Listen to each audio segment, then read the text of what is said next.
Di sebuah sudut kota Semarang pada pertengahan dekade 1950-an, ketika Indonesia masih muda dan sedang mencari bentuk setelah meraih kemerdekaannya, lahirlah seorang bayi lelaki pada tanggal 18 Oktober 1955.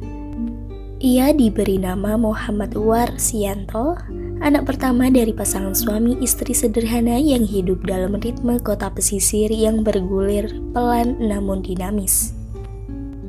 Semarang pada masa itu bukan sekadar kota besar di Jawa Tengah.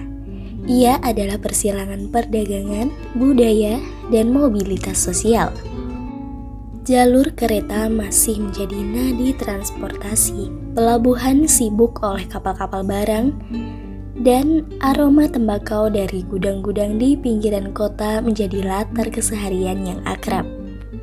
Di tengah suasana seperti itulah Warsianto tumbuh, tanpa sedikit pun tahu bahwa kelak aroma tembakau yang mengisi udara kota masa kecilnya akan menjadi bagian inti dari perjalanan hidupnya.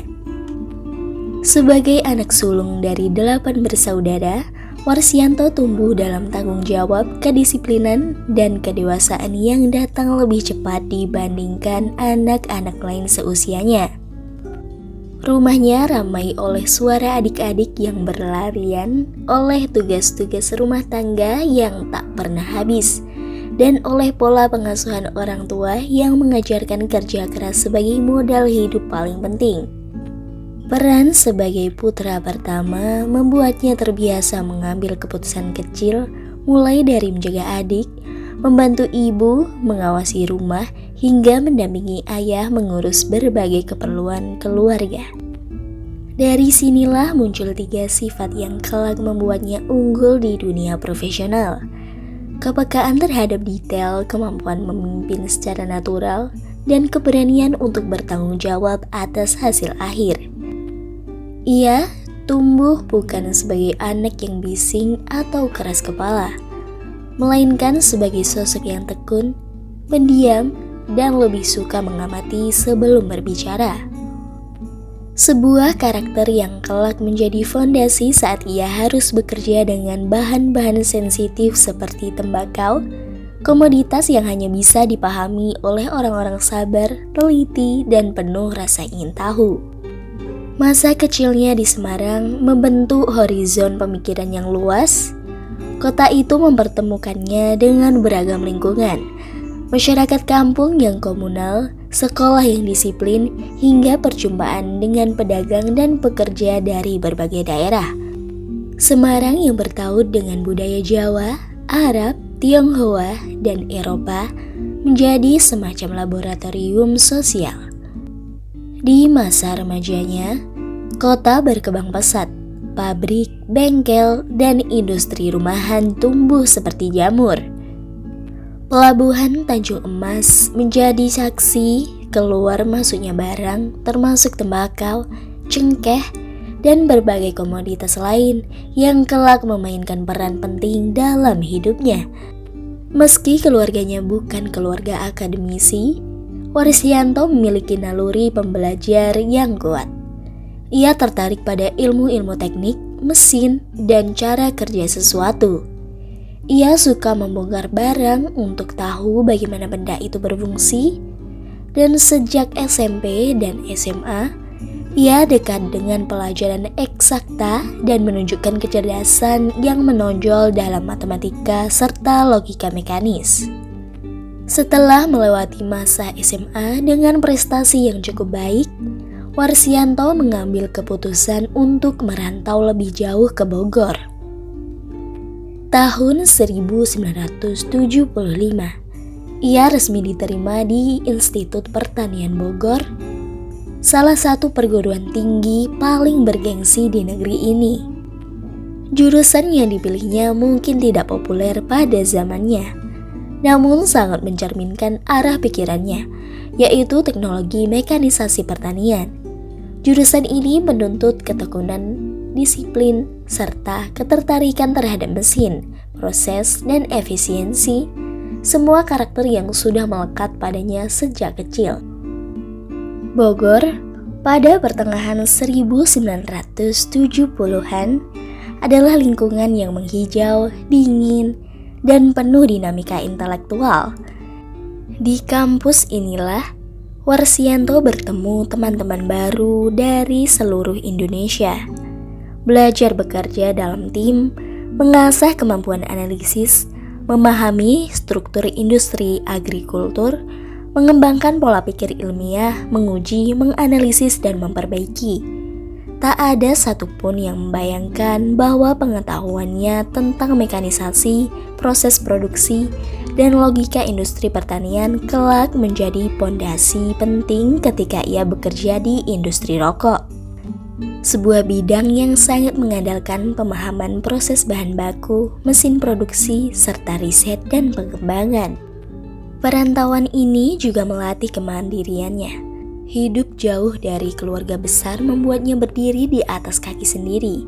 Ia masih memikul rasa tanggung jawab sebagai anak pertama, tetapi kini ditambah komitmen pribadi untuk belajar setinggi mungkin agar kelak dapat membantu orang tuanya dan adik-adiknya. Selama kuliah, ia dikenal bukan sebagai mahasiswa yang bising atau gemar tampil, melainkan sebagai mahasiswa yang fokus, tekun, dan suka mengerjakan sesuatu hingga tuntas. Dosen-dosennya menghargai sifatnya yang konsisten dan pendekatannya yang sistematis dalam setiap tugas. Ia belajar melihat dunia bukan lagi sebagai anak sulung keluarga, tapi sebagai calon profesional yang harus mampu memahami masalah dan menyelesaikannya. Setelah melewati 4 tahun penuh dinamika, Warsianto lulus dari IPB pada tahun 1979. Ia keluar dari kampus bukan hanya membawa ijazah, tetapi membawa bekal karakter, pola pikir, dan disiplin yang kelak menjadi penopang karirnya selama hampir 4 dekade di industri tembakau. Ia belum tahu bahwa hidupnya akan berubah secara drastis hanya beberapa bulan kemudian ketika ia diterima di sebuah perusahaan multinasional besar bernama British American Tobacco. Tidak ada seorang pun yang menyangka bahwa langkah kecil itu akan menjadi awal dari perjalanan panjang yang membuat namanya melegenda sebagai perintis rokok milik Indonesia. Ketika Muhammad Warsianto menutup masa studinya di Institut Pertanian Bogor pada tahun 1979, ia belum benar-benar membayangkan kemana hidupnya akan berbelok. Yang ia tahu hanyalah bahwa ia menyukai dunia tanaman, memahami tanah, dan percaya bahwa proses yang baik akan menghasilkan kualitas yang baik. Namun, takdir membawanya ke sebuah tempat yang kelak ia sebut dengan penuh kehangatan sebagai universitas keduanya, yaitu British American Tobacco atau BAT. Masuk sebagai manajemen trainee di perusahaan multinasional sebesar itu bukan hal kecil bagi seorang anak muda berusia 23 tahun. Programnya keras, padat, dan menuntut ketelitian yang luar biasa. Di hari-hari pertamanya, Warsianto langsung diseret masuk ke dunia yang sama sekaligus baru baginya, dunia tembakau yang kompleks, detail, dan syarat tradisi. Ia belajar tentang flavor, tentang bagaimana suatu aroma bisa memberi kepribadian pada sebatang rokok. Ia mempelajari blending, seni memadukan tembakau dari berbagai daerah agar melahirkan rasa yang konsisten.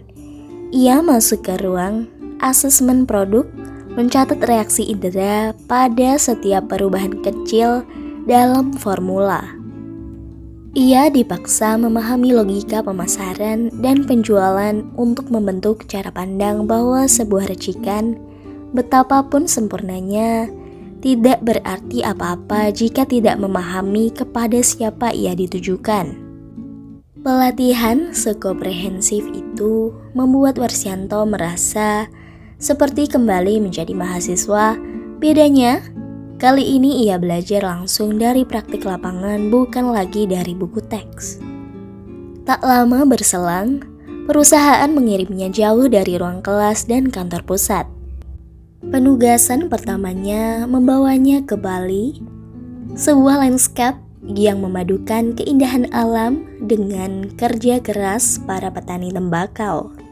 Sebagai tobacco buying officer, ia bergerak dari desa ke desa, menyentuh daun tembakau yang dijemur di halaman rumah, menilai kelembapannya, mengendus aromanya, menimbang kualitasnya dengan mata dan jemari yang lama-lama menjadi semakin terlatih.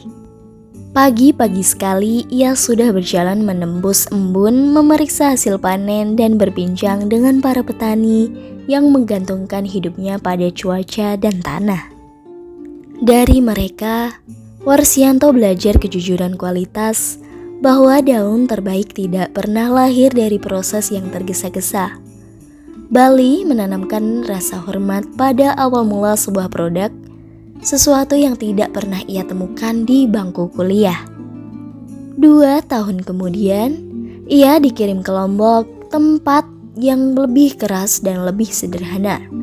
Rumah dinas seadanya, perjalanan lapangan yang melelahkan dan fasilitas terbatas justru menjadi batu asah yang memperkuat mental dan kepekaannya. Di Lombok, ia mulai bisa menilai kualitas tembakau hanya dengan sekilas pandang atau sentuhan ringan di permukaan daun.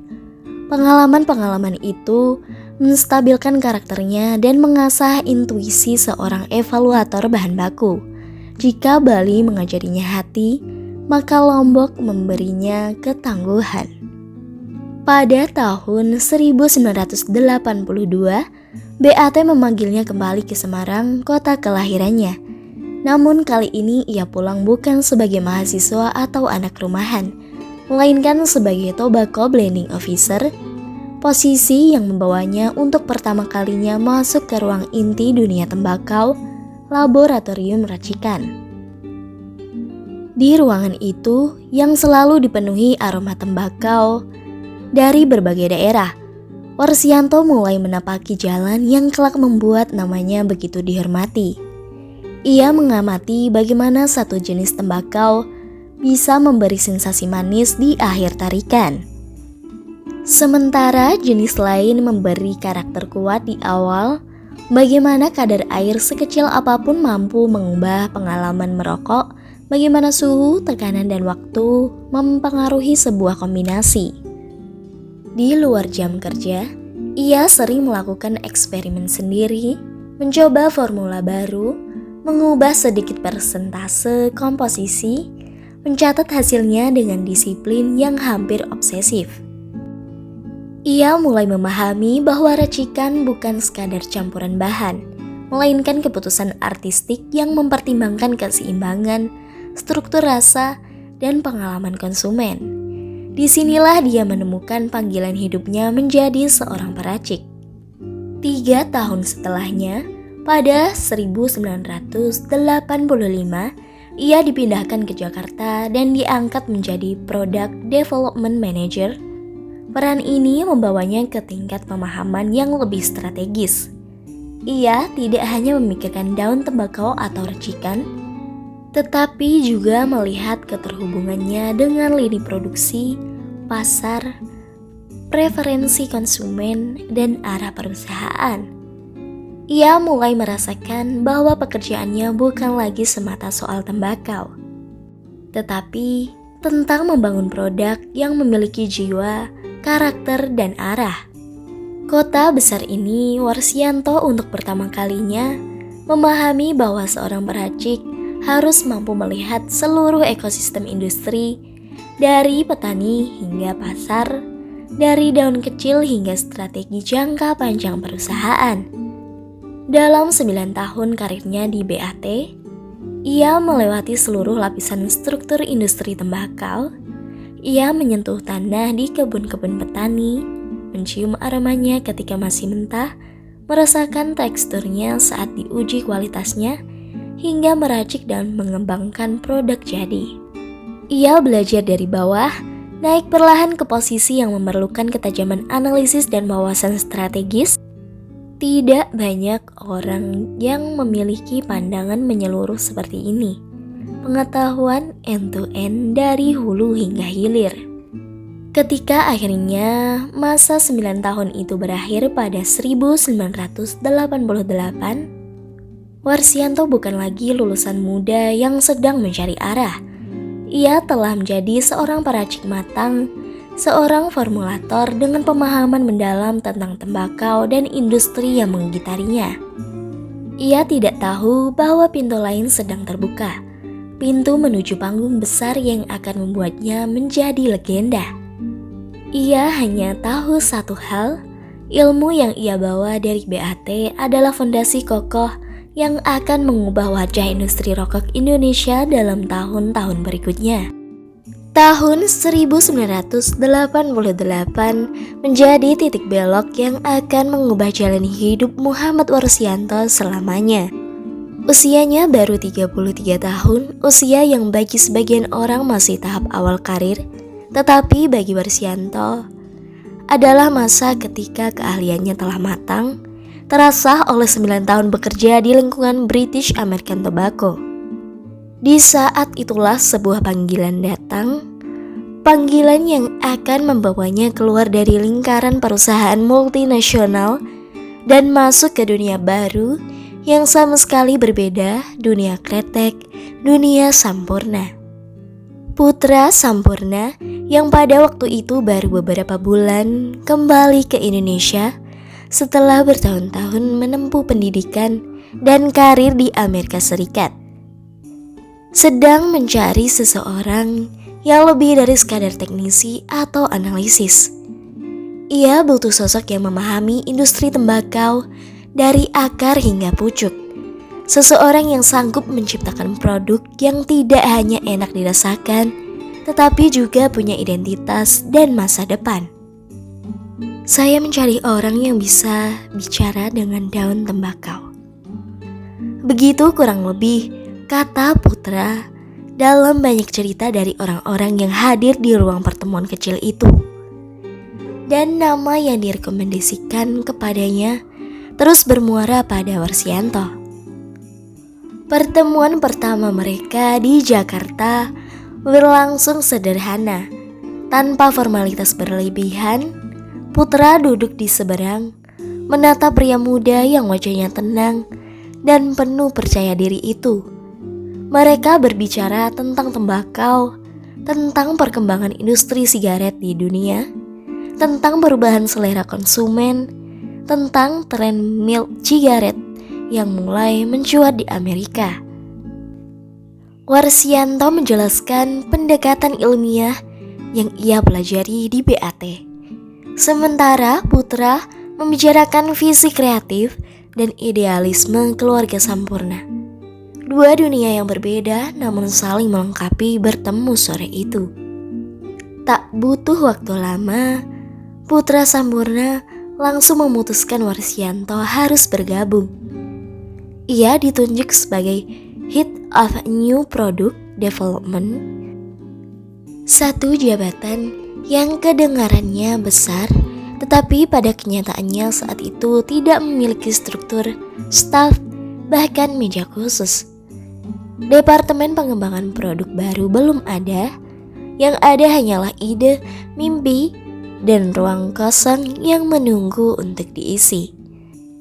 Namun, justru di ruang kosong itulah Warsianto merasa menemukan kebebasan paling besar dalam hidupnya. Ketika ia memulai pekerjaannya, kantor pusat Sampurna di Surabaya masih bernuansa tradisional. Bangunan tua bergaya kolonial, pabrik yang dipenuhi aroma cengkeh, dan ribuan perempuan pelinting rokok yang menari dengan jari-jarinya di atas setiap batang rokok. Semua keindahan itu kontras dengan mimpi yang dibawa Putra. Mimpi tentang modernisasi, tentang produk-produk baru yang inovatif, tentang sigaret putih yang dapat bersaing dengan brand internasional, dan tepat di antara dua dunia itulah Warsianto ditempatkan.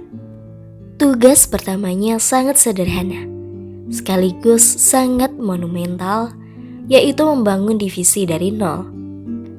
Ia mencari ruangan kosong, menata meja kerja, memesan peralatan laboratorium, dan dari sana memulai perjalanan panjang merancang bagaimana seharusnya proses inovasi berjalan.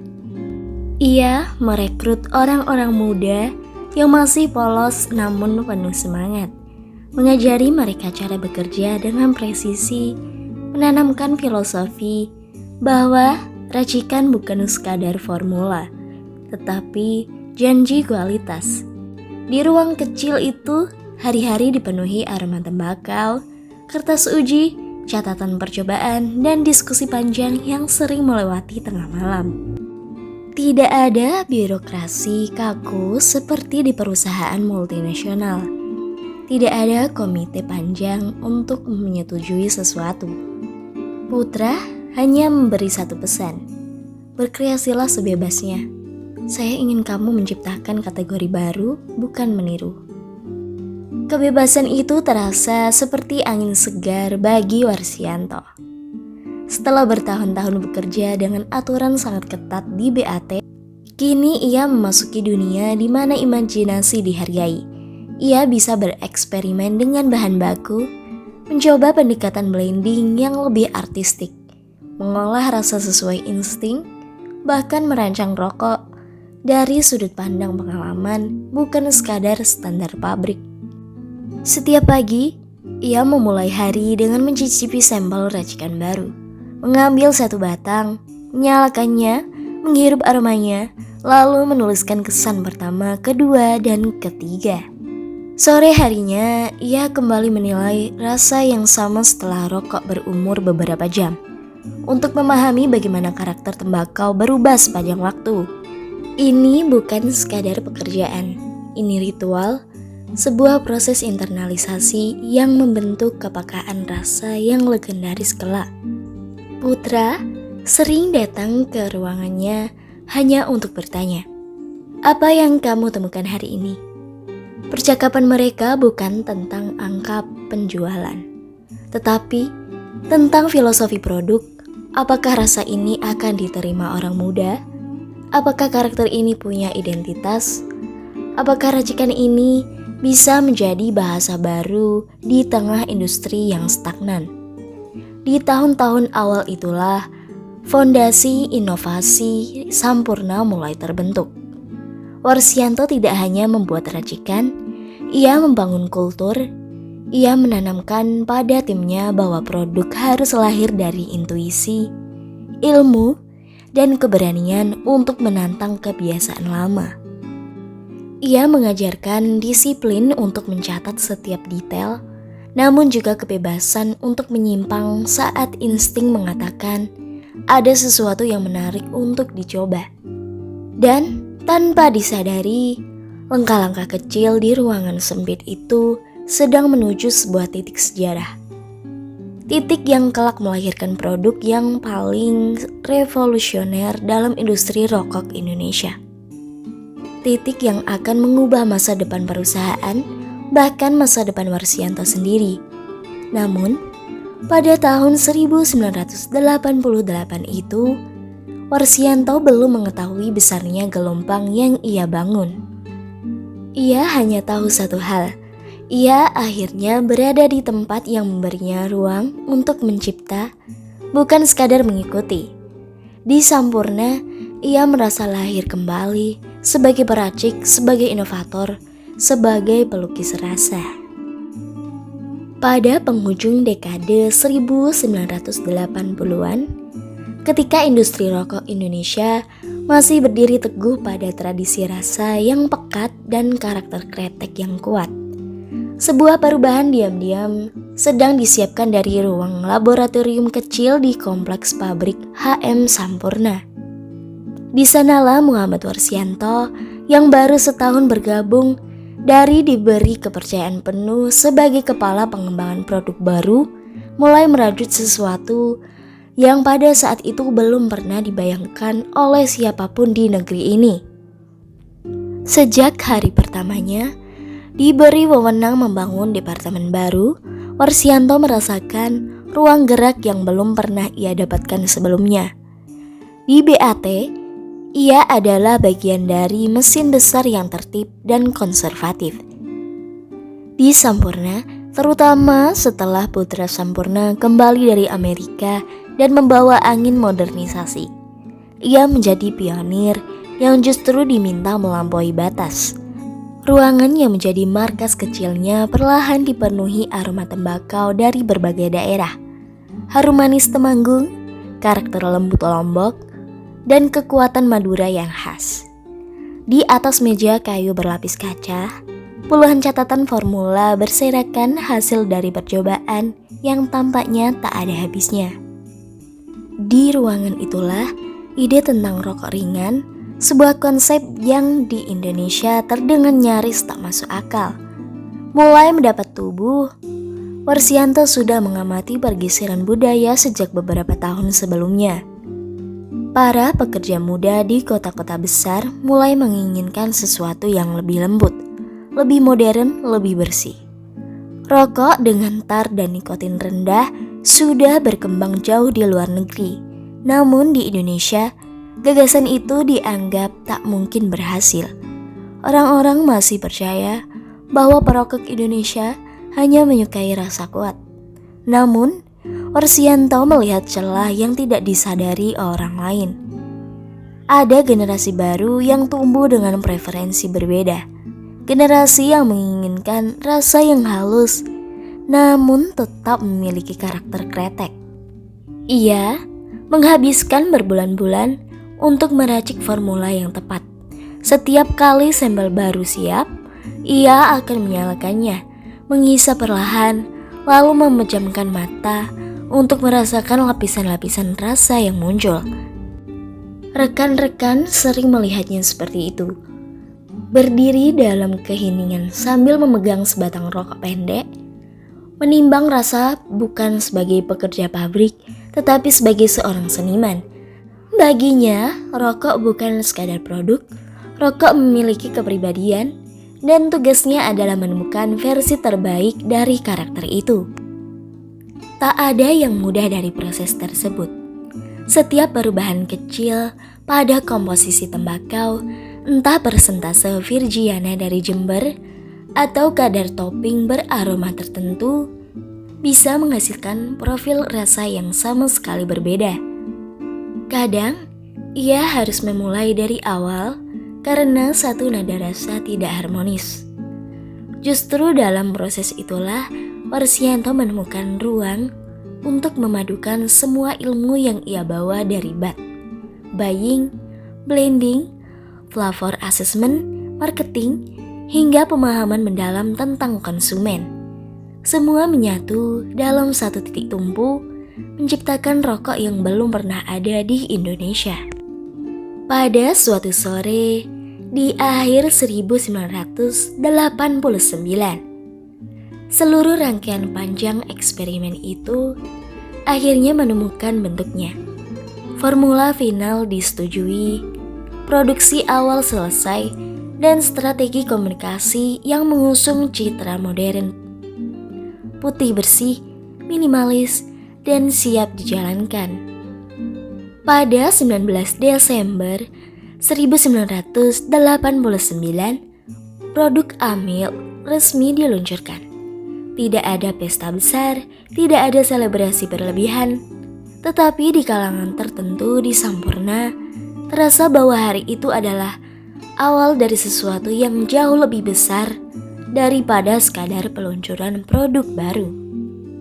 Dalam hitungan minggu, tanda-tanda perubahan mulai terlihat. Amil mulai dibicarakan bukan karena iklannya, tetapi karena rasanya. Para perokok muda merasakan sesuatu yang berbeda. Rokok yang halus, bersih, ringan, namun tetap memiliki karakter kretek yang mereka kenal. Di kantor-kantor, di kampus-kampus, di kafe-kafe yang mulai tumbuh di kota besar, bungkus putih itu mulai muncul di tangan anak muda yang menyukai cita rasa modern. Tidak ada yang menduga bahwa produk yang awalnya dianggap terlalu berani itu akan memimpin revolusi pasar. Di balik keberhasilan itu, Warsianto tidak pernah menempatkan dirinya sebagai tokoh sentral. Ia hanya mengatakan bahwa ia menjalankan tugasnya dari awal sampai akhir, meracik, menguji rasa, mengawal produksi, menyusun pesan komunikasi, dan memastikan semuanya selaras. Tetapi, industri segera mengenalnya sebagai orang yang melahirkan tonggak baru dalam sejarah rokok Indonesia. Amil bukan sekadar produk yang sukses. Ia membuka kategori baru, memaksa semua pesaing membuat versi Milt mereka sendiri, dan mengubah arah industri hingga puluhan tahun ke depan. Pada akhir tahun itu, ketika ruangan laboratorium kecilnya kembali sepi dan aroma tembakau perlahan menghilang, Warsianto duduk sendirian menatap sebatang sampel terakhir yang sengaja ia simpan. Ia tahu bahwa rokok yang ia racik dengan penuh ketelitian dan intuisi itu bukan lagi sekadar karya pribadi. Ia telah menjadi bagian dari budaya baru, dan dengan perasaan yang hanya bisa dirasakan oleh seseorang yang telah mencurahkan seluruh dirinya pada satu karya besar. Ia memahami bahwa sebuah era baru dalam industri kreatif Indonesia telah resmi lahir dan ia adalah orang yang membukakan pintunya. Keputusan Warsianto meninggalkan HM Sampurna pada tahun 1992 datang seperti kejutan bagi banyak orang di industri. Bagaimanapun, ia adalah orang yang baru saja menorehkan tonggak besar dan menjadi motor penggerak salah satu produk paling inovatif yang pernah lahir di dunia kretek. Tidak sedikit yang menganggap posisinya di Sampurna sudah sangat mapan, bahkan strategis. Di balik keberhasilan yang tampak, ada kegelisahan halus yang sudah lama ia rasakan. Keinginannya untuk melihat dunia bisnis dari sudut yang lebih luas, untuk belajar hal-hal yang tidak bisa ia pelajari dari balik meja laboratorium atau di ruang rapat sebuah perusahaan rokok. Ketika akhirnya ia memutuskan keluar, ia membawa serta rasa ingin tahu yang selama ini membara tentang bagaimana perilaku konsumen dibentuk, bagaimana sebuah merek tumbuh, bagaimana gagasan bisa dikembangkan tanpa batas sebuah industri tertentu. Ia ingin merasakan dunia pemasaran yang murni, bukan sekadar mendukung produk, melainkan memahami makna pasar itu sendiri. Karena itu, ia menerima tawaran dari Hermawan Kartajaya di Mark Plus, salah satu maestro pemasaran Indonesia yang melihat potensi besar dalam diri lelaki yang mampu menyatukan intuisi rasa dan kecermatan strategi.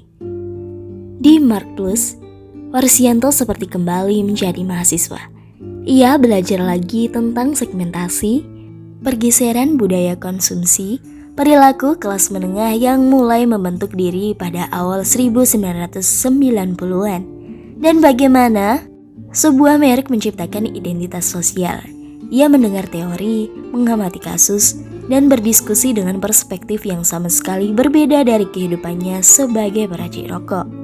Sesekali, ia tersenyum sendiri menyadari bahwa apa yang ia pelajari kini, riset pasar, map of competition, consumer insight, sebenarnya sudah ia jalani bertahun-tahun, hanya tanpa bahasa akademik. Di Mark Plus, bahasa itu akhirnya menemukan bentuknya. Namun dunia rokok tidak pernah benar-benar meninggalkannya.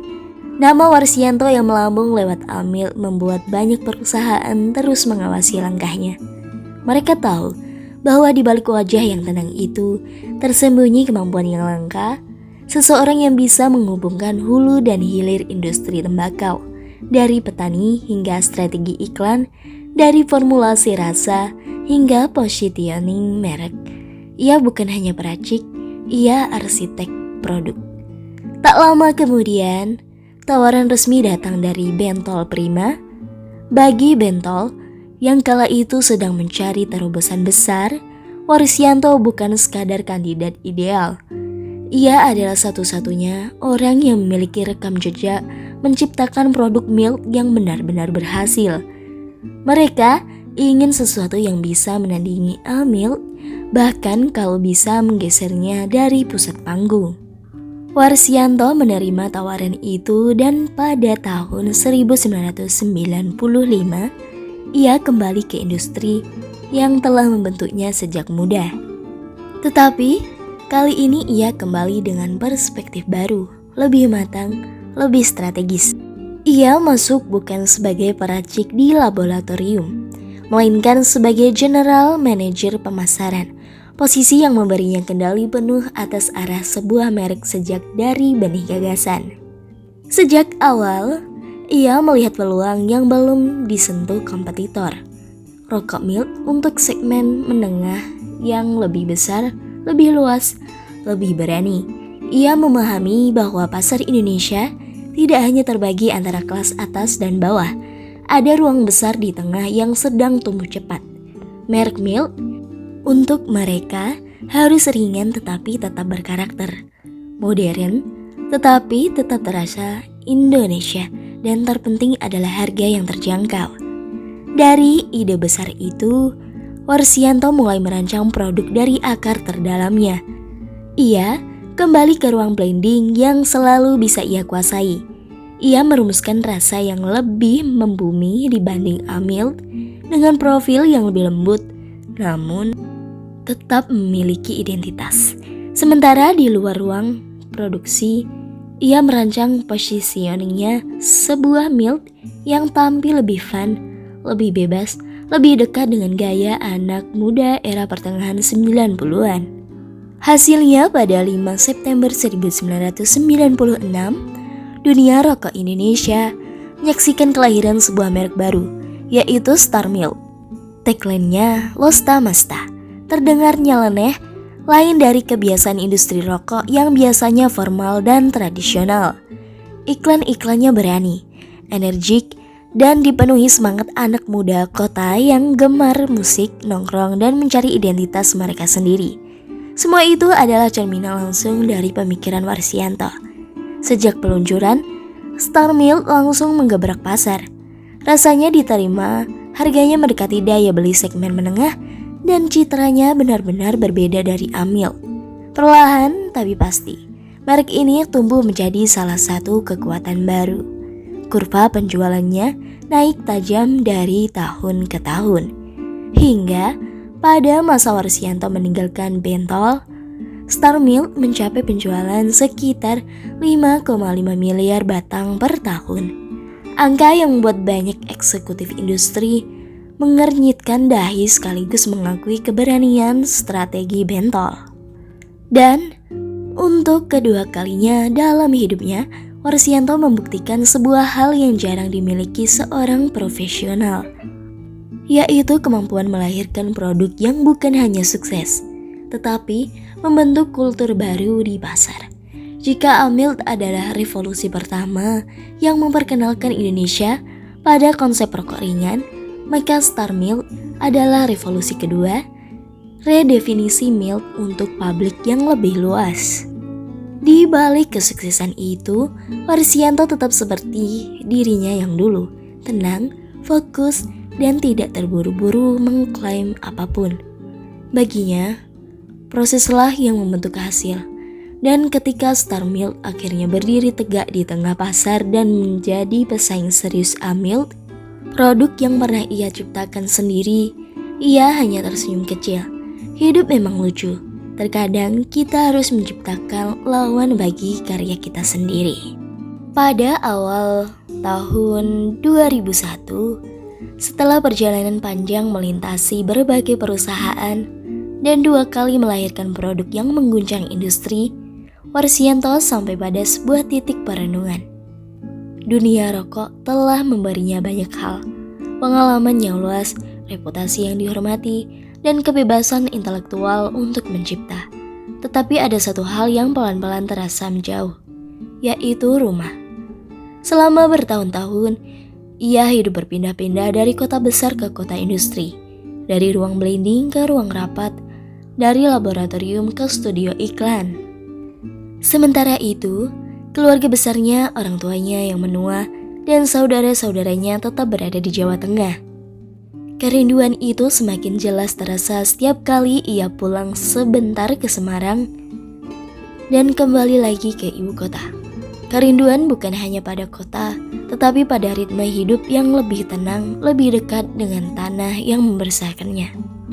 Maka, ketika Noyorono Kudus Melalui NTI Indonesia mengajukan tawaran sebagai senior advisor.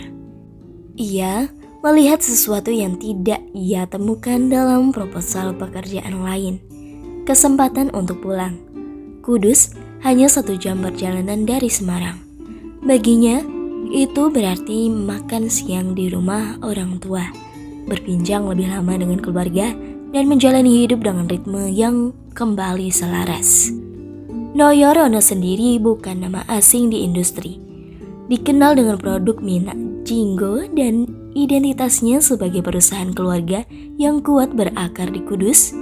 Perusahaan itu sedang mencari arah baru. Mereka ingin masuk lebih dalam ke pasar milk yang berkembang cepat. Tetapi mereka tahu bahwa untuk menembus segmen itu, mereka membutuhkan seseorang yang bukan sekadar berpengalaman, tetapi memahami jantung milk dari sisi teknis sekaligus strategis. Tidak banyak orang yang memiliki kedua sisi itu. Nama Warsianto pun muncul sebagai pilihan yang hampir otomatis. Saat ia masuk, perusahaan masih berjalan dengan nuansa Kudus yang khas, hangat kekeluargaan, tetapi belum memandang inovasi sebagai denyut utama. Dan disitulah Warsianto melihat peluang besar. Ia tidak ingin hanya menyalin konsep milk yang sudah ada. Ia ingin membangun sesuatu dari nol, sesuatu yang benar-benar merepresentasikan kelas menengah bawah yang sedang tumbuh cepat pada awal 2000-an. Mereka bukan konsumen premium, tapi mereka aspiratif. Mereka ingin sesuatu yang terasa lebih modern, lebih rapi, lebih elegan, tetapi tetap sesuai kantong. Mereka ingin produk yang terjangkau tetapi bermartabat. Maka, seperti yang sudah ia lakukan di tempat-tempat sebelumnya, ia kembali memasuki dunia yang paling ia cintai, yaitu ruang blending. Dari nol, ia mulai merumuskan profil rasa yang lebih lembut namun tetap mantap. Tidak setipis Star Milk, tetapi tidak sekuat SKM reguler. Ia memilih tembakau dengan pendekatan berbeda, lebih halus, lebih bersih, tetapi tetap memiliki jejak rasa yang membuatnya terasa lebih dewasa daripada rokok kelas murah pada umumnya. Di luar ruang blending, ia bekerja dengan tim desain, pemasaran hingga manufaktur. Konsep kelas milk mulai dibangun dengan hati-hati. Kemasan yang elegan namun tidak mewah berlebihan, warna yang mencerminkan kesan best value, dan pesan komunikasi yang tidak berusaha menjadi sesuatu yang tinggi, melainkan dekat dengan realitas sehari-hari. Semua diposisikan dengan sengaja. Kelas milk harus menjadi rokok bagi mereka yang ingin maju, bukan bagi mereka yang sekadar membeli murah. Pada tanggal 16 Januari 2003, produk itu resmi diluncurkan. Kelas milk. Tidak ada gegap gempita besar, tetapi ada kesunyian optimisme yang terasa di pabrik.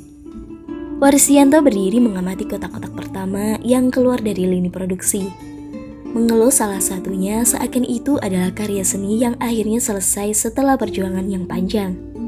Ia sudah pernah melihat momen seperti itu 2 kali sebelumnya, A-Milk dan Star Milk. Tetapi kali ini rasanya beda. Kelas Milk adalah karya yang ia bangun di tanah Jawa, lebih dekat dengan rumah, lebih dekat dengan dirinya. Hasilnya melampaui semua ekspektasi. Dalam 1 tahun saja, Kelas Milk menembus penjualan lebih dari 1,5 miliar batang. Pencapaian luar biasa untuk sebuah merek baru dari perusahaan yang sebelumnya belum dikenal sebagai pemain utama di segmen milk. Pasar menengah bawah menerimanya dengan cepat. Bukan karena iklan bombastis, tetapi karena apa yang dirasakan saat rokok itu dihisap. Kualitas yang tidak kalah dengan milk kelas atas, tetapi dengan harga yang jauh lebih bersahabat. Kelas milk pun tumbuh menjadi simbol keseimbangan antara premium dan terjangkau. Sebuah identitas yang Warsianto bangun dengan presisi dan kepekaan mendalam terhadap psikologi konsumennya. Dan bagi Warsianto pribadi, Kelas Milk adalah bukti bahwa kepulangannya ke Jawa bukan langkah mundur. Justru di Kuduslah, dekat keluarga dan tanah kelahirannya, ia menciptakan salah satu karya terpenting dalam hidupnya. Sebuah karya yang tidak hanya sukses secara komersial, tetapi juga mengukuhkan posisinya sebagai orang yang mampu melahirkan produk milk yang berhasil. Bukan sekali, bukan 2 kali, tetapi 3 kali di 3 perusahaan berbeda. Sebuah jejak yang tidak pernah ada sebelumnya di industri rokok Indonesia. Pada awal dekade 2000-an, ketika industri rokok Indonesia mulai menoleh ke belakang untuk memahami apa yang sebenarnya telah berubah dalam 10 tahun terakhir. Satu pola menjadi sangat jelas, peta pasar tidak lagi sama. Kretek mesin reguler yang selama puluhan tahun menjadi raja mutlak perlahan kehilangan pijakannya. Sementara sebuah segmen baru yang dulu dianggap terlalu kecil untuk diperhitungkan, tiba-tiba tumbuh dengan kecepatan yang mengejutkan.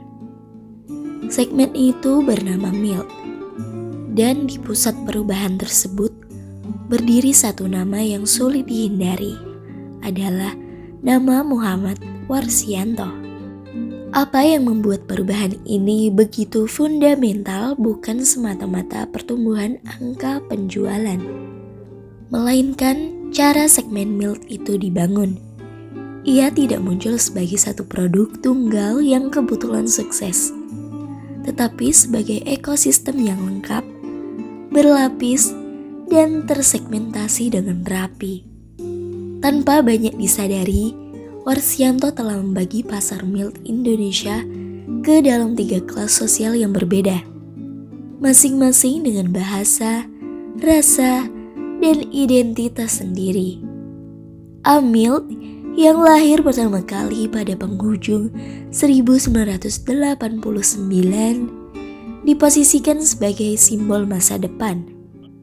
Tagline-nya, "The Taster of the Future", bukan sekadar slogan iklan, melainkan pernyataan ideologis. Rokok ini berbicara kepada kelas menengah atas yang kosmopolitan, mereka yang ingin tampil modern, rasional, dan berbeda dari generasi sebelumnya. Rasanya ringan, tampilannya bersih, dan komunikasinya cerdas. Amil tidak berteriak, ia berbicara dengan tenang dan percaya diri. Dalam waktu singkat, ia menjadi penanda identitas sosial, rokok bagi mereka yang ingin dilihat sebagai bagian dari masa depan. Beberapa tahun kemudian, Star Milk hadir dengan bahasa yang sama sekali berbeda. Jika A-Milk adalah masa depan yang elegan, Star Milk adalah perlawanan yang santai dengan tagline "Lower than the Law". Ia menyasar kelas menengah yang lebih luas, mereka yang ingin rokok ringan tetapi tidak ingin merasa eksklusif atau elitis. Star Milk berbicara dengan nada lebih santai, lebih pop, dan lebih dekat dengan keseharian anak muda 90-an. Musik, humor, dan gaya hidup urban menjadi napas komunikasinya. Secara rasa, ia lebih membumi. Secara harga, ia lebih terjangkau. Dan secara psikologis, ia memberi pesan sederhana. Rokok ringan bukan hanya milik segelintir orang. Lalu, datanglah kelas Milk yang melengkapi lapisan terakhir dari piramida Milk Indonesia. Diluncurkan pada 2003, kelas Milk berbicara kepada segmen menengah bawah yang sedang tumbuh pesat. Ini adalah kelompok konsumen yang aspiratif. Mereka ingin naik kelas, ingin merasakan kualitas yang lebih baik, tetapi tetap sensitif terhadap harga. Dengan tagline "Best Value", kelas Milk tidak menjual mimpi yang terlalu tinggi. Ia menjual keseimbangan. Rasanya cukup halus untuk disebut milk, tampilannya cukup rapi untuk disebut premium, dan harganya cukup rendah untuk dijangkau banyak orang. Ia tidak merendahkan konsumennya dan itulah kekuatannya. 3 produk ini, Amilk, Star Milk, dan Class Milk, tidak saling memakan pasar satu sama lain. Sebaliknya, mereka memperluas pasar milk secara keseluruhan. Inilah kejeniusan Warsianto yang jarang disadari. Ia tidak menciptakan kompetisi internal, tetapi membangun tangga konsumsi. Seorang perokok bisa memulai dari Class Milk, naik ke Star Milk, lalu berlabuh di Amilk, seiring perubahan status sosial dan gaya hidupnya. Milk menjadi perjalanan, bukan sekadar pilihan. Dampaknya terhadap industri sangat dramatis. Pada tahun 1992, pasar rokok Milk hanya mencakup sekitar 0,3% dari total konsumsi nasional, nyaris tak berarti. Namun hanya dalam waktu 1 dekade, angka itu melonjak tajam. Pada 2003, Milk telah menguasai sekitar 12,5% pasar Indonesia dan trennya terus menanjak. Pertumbuhan ini terjadi bukan karena promosi agresif semata, tetapi karena Milk berhasil menciptakan kategori baru yang relevan dengan perubahan zaman. Sebaliknya, segmen rokok kretek mesin reguler yang dulu mendominasi pasar mulai tergerus. Dari penguasaan lebih dari 60% pada awal 1990-an, porsinya menyusut drastis. Rokok putih pun mengalami nasib serupa. Perubahan selera, kesadaran gaya hidup, dan kebutuhan akan produk yang terasa lebih ringan menjadi faktor utama, dan rokok Milk dalam 3 wujudnya hadir tepat pada waktunya. Pada awal 2000-an, estimasi industri menunjukkan bahwa 3 merek Milk yang diciptakan Warsianto menguasai hampir 90% pasar Milk nasional. Angka ini nyaris tak tertandingi dan belum pernah terjadi sebelumnya dalam sejarah industri rokok Indonesia. Lebih dari itu, fakta bahwa ketiganya lahir di perusahaan yang berbeda, bahkan saling bersaing, menjadikan Warsianto sosok yang unik. Ia bukan loyal pada satu bendera korporasi, ia loyal pada proses penciptaan produk yang benar. Di kalangan industri, ia mulai disebut sebagai satu-satunya formulator yang mampu melahirkan rokok Milk yang benar-benar sukses berulang kali. Bukan karena keberuntungan, tetapi karena pemahamannya yang menyeluruh, dari tembakau, di ladang hingga psikologi konsumen di kota. Ia memahami rasa, tetapi juga memahami kelas sosial. Ia menguasai teknik blending, tetapi juga mengerti makna sebuah tagline. Pada titik inilah, Warsianto tidak lagi sekadar dianggap sebagai peracik atau eksekutif. Ia telah menjadi arsitek perubahan. 3 produk Milk itu bukan hanya merek di etalase toko, melainkan penanda pergeseran besar dalam budaya merokok Indonesia. Dan meskipun namanya jarang muncul di iklan atau media populer, jejak karyanya terhisap pelan-pelan oleh jutaan orang setiap hari, tanpa mereka sadari siapa yang berada di baliknya. Memasuki dekade 2010-an, Muhammad Warsianto tidak lagi hadir di industri sebagai sosok pemburu terobosan atau pengguncang pasar. Ia telah melewati fase itu. Apa yang ia bawa kini adalah kedalaman pengalaman, ketenangan pengambilan keputusan, dan kemampuan membawa arah industri dengan naluri yang hanya dimiliki oleh mereka yang telah melihat perubahan dari dekat selama puluhan tahun.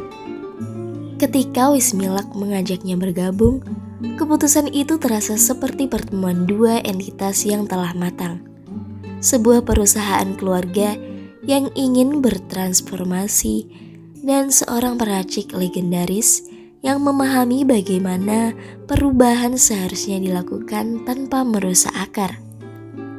Di Wismilak, Warsianto tidak datang untuk mengulang apa yang telah ia lakukan di masa lalu. Ia datang untuk menyempurnakan. Industri telah jauh berubah, konsumen semakin sadar citra, regulasi semakin ketat dan kompetisi tidak lagi hanya soal rasa, tetapi juga narasi, identitas, dan kesinambungan merek. Dalam landscape baru ini, ia menempatkan dirinya bukan sebagai pusat perhatian, melainkan sebagai penjaga arah, seseorang yang memastikan setiap inovasi tetap memiliki ruh. Dari proses panjang pengamatan itulah lahir Diplomat Evo, atau yang lebih dikenal sebagai Evo Milk. Produk ini bukan dirancang untuk mengajar sensasi sesaat, melainkan untuk menjawab konsumen dewasa yang telah mengenal milk selama bertahun-tahun. Evo Milk membawa pendekatan yang lebih modern, lebih bersih, dan lebih internasional, namun tetap berakar pada karakter rokok Indonesia. Racikannya disusun dengan presisi tinggi, menampilkan keseimbangan antara kelembutan dan kedalaman rasa, sebuah refleksi dari fase hidup Warsianto sendiri. Ia terlibat langsung dalam proses pengembangan, meskipun dengan gaya yang jauh berbeda dari masa mudanya. Tidak lagi mendominasi, tidak lagi mengintervensi secara agresif, ia membimbing, mengarahkan, dan memberi ruang bagi generasi baru untuk berpikir dan bereksperimen. Di ruang rapat maupun di area produksi, ia dikenal sebagai sosok yang lebih banyak mendengar sebelum berbicara. Namun setiap kali ia bicara, kalimatnya selalu singkat, tepat, dan seringkali menjadi penentu arah. Pengaruhnya di Wismilak tidak berhenti pada satu produk. Ia menjadi bagian penting dalam perumusan strategi jangka panjang, membantu perusahaan membaca perubahan selera konsumen, dan menavigasi industri yang semakin kompleks. Pada tahun 2022, sebagai bentuk pengakuan atas kontribusi dan integritasnya, Warsianto diangkat menjadi salah satu direktur Wismilak. Jabatan itu bukan sekadar posisi struktural, melainkan simbol kepercayaan bahwa warisan pengetahuan dan pengalaman yang ia miliki adalah aset yang tak ternilai. Namun hidup seperti industri yang ia geluti selalu bergerak tanpa menunggu kesiapan siapapun. Pada 30 September 2023, kabar wafatnya Muhammad Warsianto menyebar pelan tapi menghantam dalam. Ia meninggal pada usia 68 tahun, meninggalkan kesunyian yang dalam di kalangan pelaku industri rokok dan tembakau Indonesia. Tiada hiruk-pikuk, tidak ada drama besar. Kepergiannya sunyi seperti caranya bekerja selama ini. Ucapan duka datang dari berbagai penjuru, eksekutif, peracik, pemasar, hingga pekerja pabrik yang mungkin tidak pernah mengenalnya secara pribadi, tetapi hidup dari produk yang ia ciptakan. Dalam berbagai pernyataan, satu sebutan muncul berulang kali dan nyaris tanpa perdebatan, yaitu peracik milk paling berpengaruh dalam sejarah rokok Indonesia. Dan memang sulit membantah, dalam hampir 4 dekade berkarya Warsianto bukan hanya menciptakan produk, tetapi membangun kategori. Ia tidak hanya mengikuti pasar, tetapi membentuknya. Ia melahirkan Amil, Star Milk, Class Milk, dan Diplomat Evo. 4 tonggak yang berdiri di lintasan waktu berbeda, masing-masing menjawab zamannya sendiri. Ia membuktikan bahwa inovasi sejati tidak selalu datang dari suara keras, tetapi dari ketekunan, ketelitian, dan keberanian untuk percaya pada intuisi. Kini, namanya mungkin tidak terpampang di baliho atau bungkus rokok, tetapi jejaknya ada di setiap helaan asap milk yang dihisap jutaan orang Indonesia selama puluhan tahun. Disitulah warisannya hidup, tenang, konsisten, dan abadi. Di balik setiap perubahan besar, seringkali ada sosok yang bekerja dalam diam, tidak menjadi sorotan, tidak menuntut pengakuan, tetapi membiarkan karyanya berbicara dengan caranya sendiri. Muhammad Warsianto adalah salah satu dari sedikit orang itu. Ia tidak dikenal sebagai selebritas industri, tidak tampil di iklan, dan jarang muncul di panggung publik. Namun dari tangannya lahir sebuah kategori yang mengubah arah industri rokok Indonesia selamanya. Dari ladang tembakau di Bali, ruang blending di Semarang, laboratorium kecil di Surabaya dan Jakarta, hingga pabrik-pabrik besar di Kudus dan Malang, perjalanan hidupnya adalah kisah tentang ketekunan, kepekaan, dan keberanian untuk melangkah ke wilayah yang belum pernah dijelajahi. Ia tidak hanya meracik tembakau, tapi ia meracik zaman. Ia membaca perubahan selera, pergeseran kelas sosial, dan denyut generasi baru jauh sebelum orang lain menyadarinya.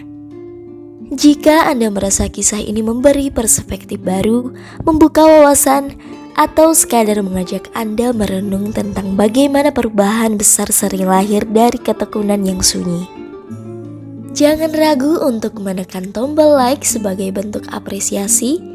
Tuliskan pendapat Anda di kolom komentar. Apa bagian paling menarik dari perjalanan Warsianto menurut Anda? Bagikan cerita ini agar lebih banyak orang mengenal sosok di balik perubahan besar ini. Dan tentu saja, subscribe agar Anda tidak melewatkan kisah-kisah lainnya tentang tokoh, sejarah, dan perjalanan yang membentuk Indonesia hari ini. Karena di balik setiap produk yang kita kenal selalu ada manusia, dan di balik setiap perubahan besar selalu ada cerita yang layak dikenang. Sampai jumpa di video selanjutnya.